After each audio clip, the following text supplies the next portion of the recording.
Welcome back to another video. My name is Carl Gosling and today we're going to take a look at the Oculus Rift CV1, the original Oculus Rift, the very first consumer version they released, and whether it's still worth buying at the start of 2020 or going into 2020.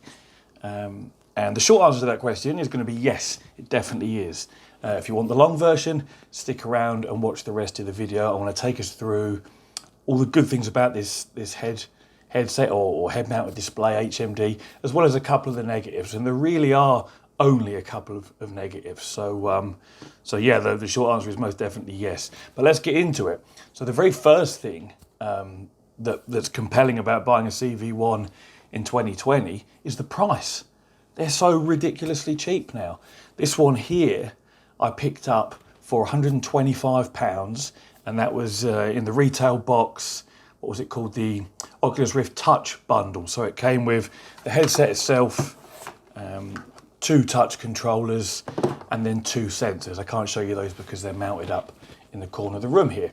And as you see from my thumbnail, it's in the box, and you know, it's condition-wise, it's pretty much as new. My lighting isn't the best here today because it's the evening time, and if I had my wall lights on in the front room, we get an audio hum for some reason. So we've got my softbox in front of us and a little bit of backlighting, but hopefully you guys will be able to see enough to see the condition of this thing. It came with this VR cover, which is an aftermarket cover, so I can't actually comment on what the standard facial interface is like. I have used one, but it was ages ago and I can't remember, to be honest, but I'm sure it's just fine. But yeah, the overall condition of this when I bought it, like I say, it came boxed and everything is great. These cable ties are things that I've had to add. I did remove the original clip, so that's just me, that's not how it came. And the controllers themselves, again, they're in great condition, no problems, everything worked perfectly. These little blue and black straps I added as well, actually, because I slightly preferred those. The little mark there where I've hit the wall with my fist at some point whilst playing something. But again, these are in great condition, the headset's in great condition, the sensors were in great condition, everything worked, everything come in its original packaging, and it was 125 quid. Now, you really just can't, if you're new to VR or thinking about getting into VR, there isn't a cheaper entry point into room scale virtual reality than buying a Rift CV1. There really isn't. If you were to buy, and by room scale, and again, if you're new to VR, you might not know what room scale means. Room scale means you can stand up in your play space, you can turn 360 degrees and make use of the whole area moving around. You've got room scale, which is that. You've got front facing, which is where you literally, as it sounds, you're facing forwards and you have to stay facing forwards. And then the seated is the only other option. So the very original Rift, the DK2, was seated only. There was one sensor that you put on your desk in front of you like this, and you'd just be able to sit there and move your head around, which was a bit crap, to be honest.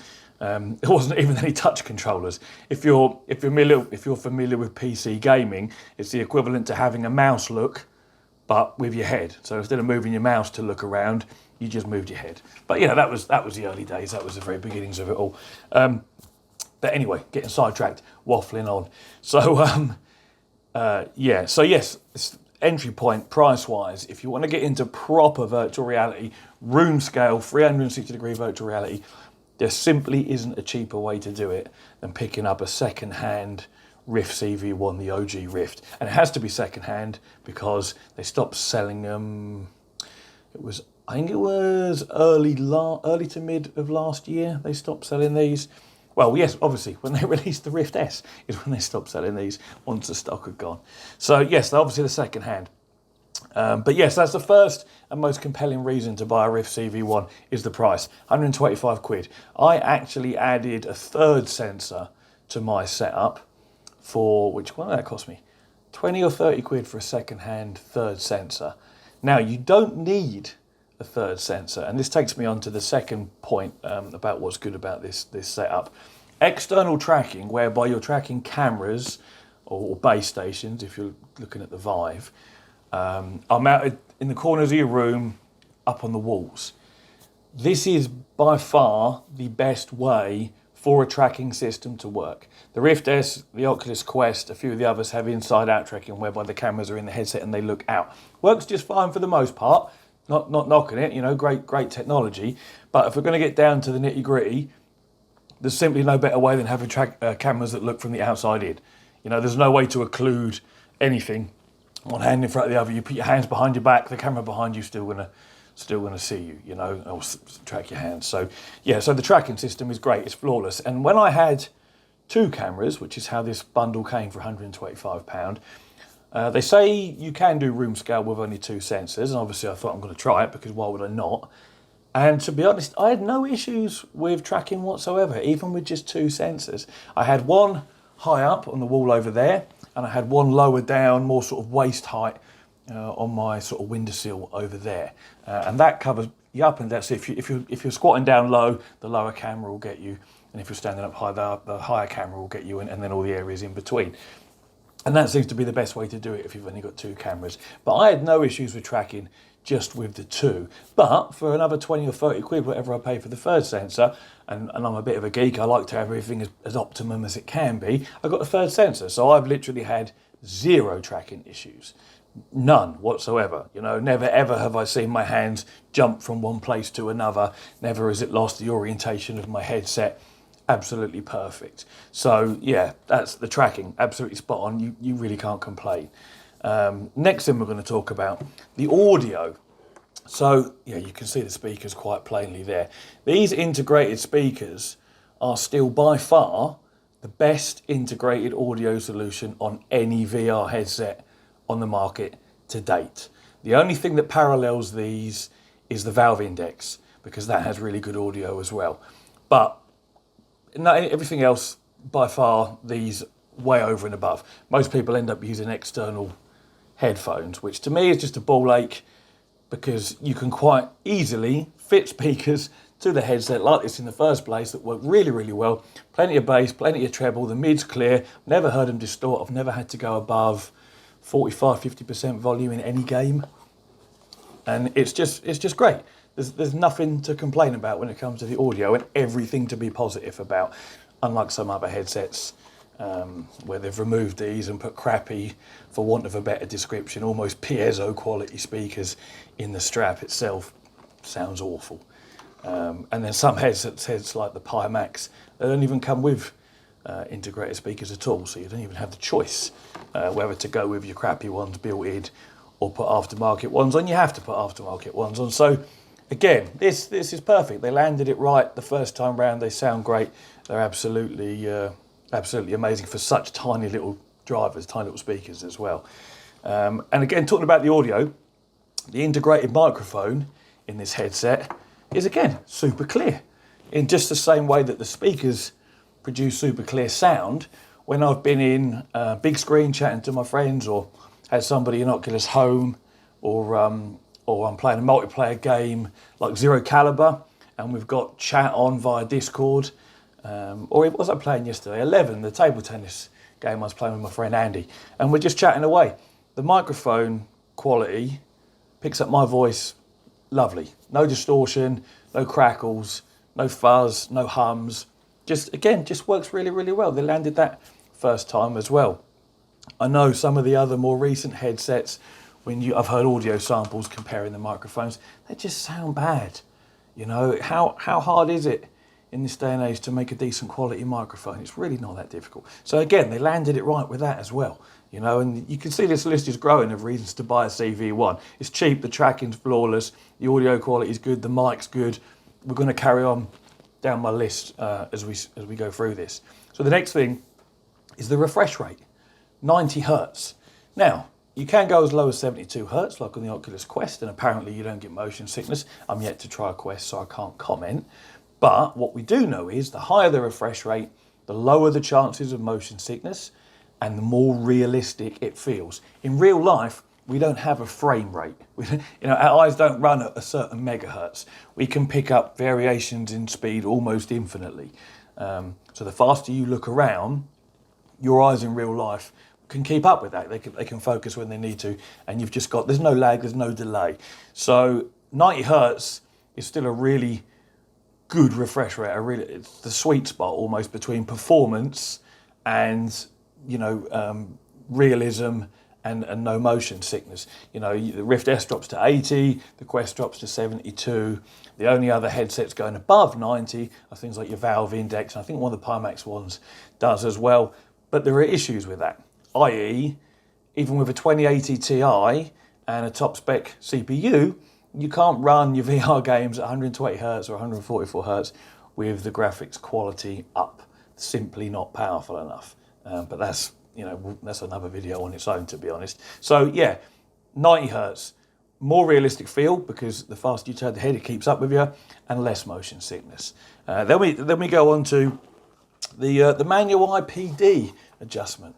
This little slider here. IPD stands for interpupillary distance, or something like that. I can't get the words out today.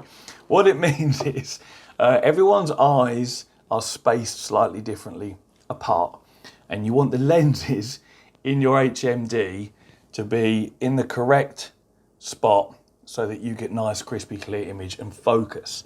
Now, for the most part, Facebook or Oculus have determined that 63.5 or 64 millimeters seems to be the average. And you can be adrift of this by a couple of mil and it doesn't look terrible. So the Rift S, for example, doesn't have a manual slider. You can adjust it in the software, but it isn't the same. It's not physically moving the lenses and it doesn't work as well. So if you are someone that has a particularly narrow head or maybe a particularly wide head, and your eyes obviously will be wider or narrower based on that as well, having a headset with a mechanical IPD adjustment, I would say is almost essential, because if you've got a particularly narrow head and you can't close that gap, it's going to look crap. If you've got a particularly wide head and you can't open the gap up to match your eyes, it's also going to look crap. So again, landed it spot on the first time. A lot of other headsets do still have a mechanical adjustment. The Quest does, for example, and the Valve Index.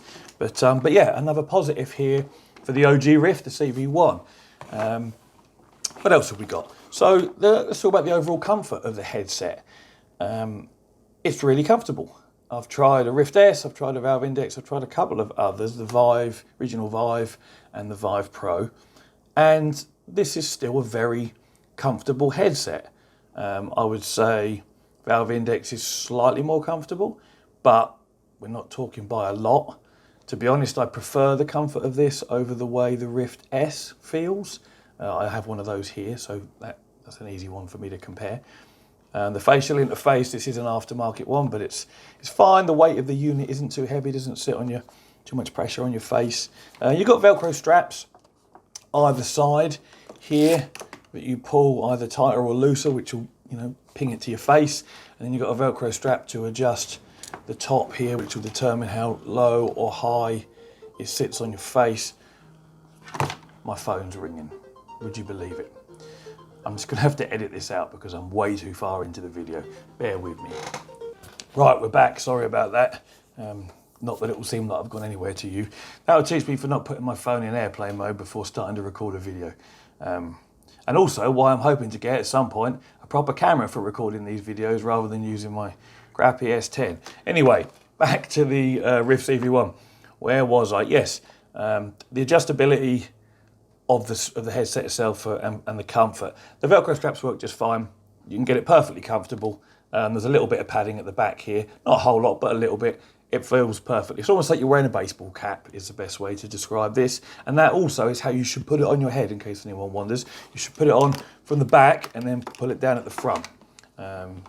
Versus putting it on the front and then trying to pull it over the back of your head. But yeah, it's perfectly comfortable. It's no more or less comfortable than most of the headsets out there. Like I say, the Index is ever so slightly more comfortable. And I have a slight preference of this over the Rift S. But none of them are in any way would you call uncomfortable. So they're all fine, really. But again, comfort on this, perfectly good. That's pretty much it for the headset itself. So let's talk about the controllers a little bit.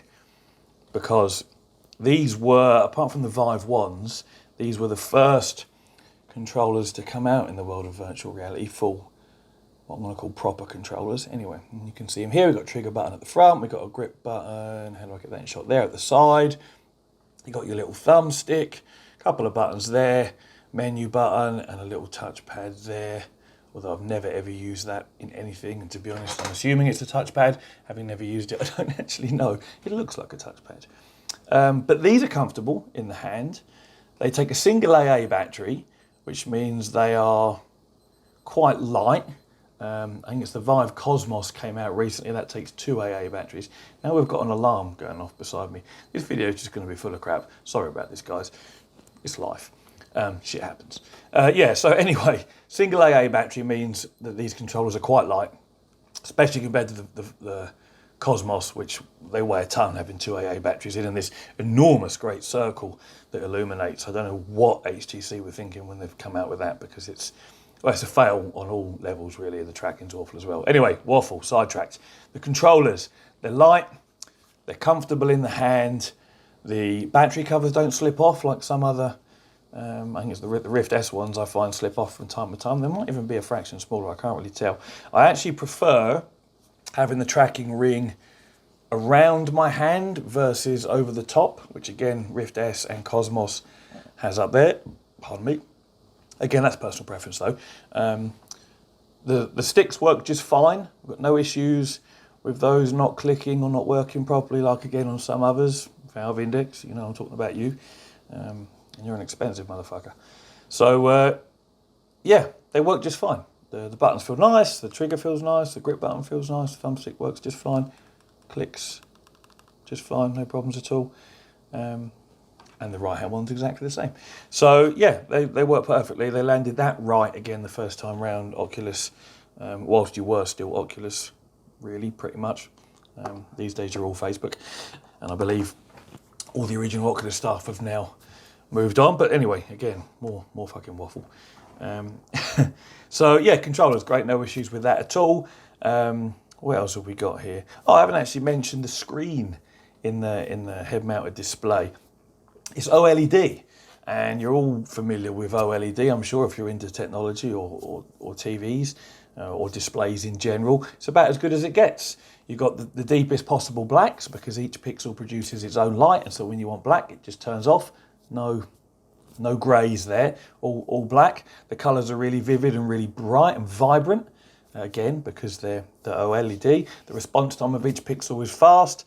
There's really, aside from burn-in on OLED screens, there's no drawback to OLED screens, but you don't really get burn-in so much on VR screens, but everything's always moving.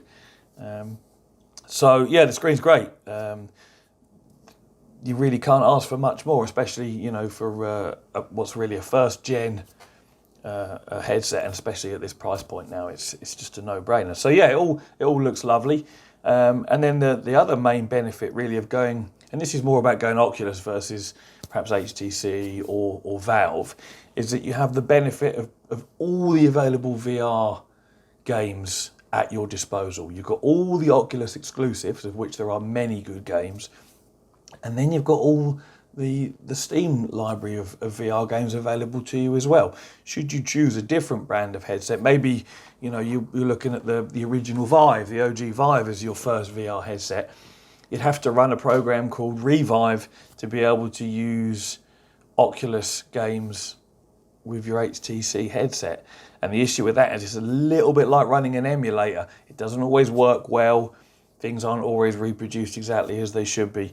If you buy a CV1, you can play everything straight out the box exactly as it should be. No dicking around.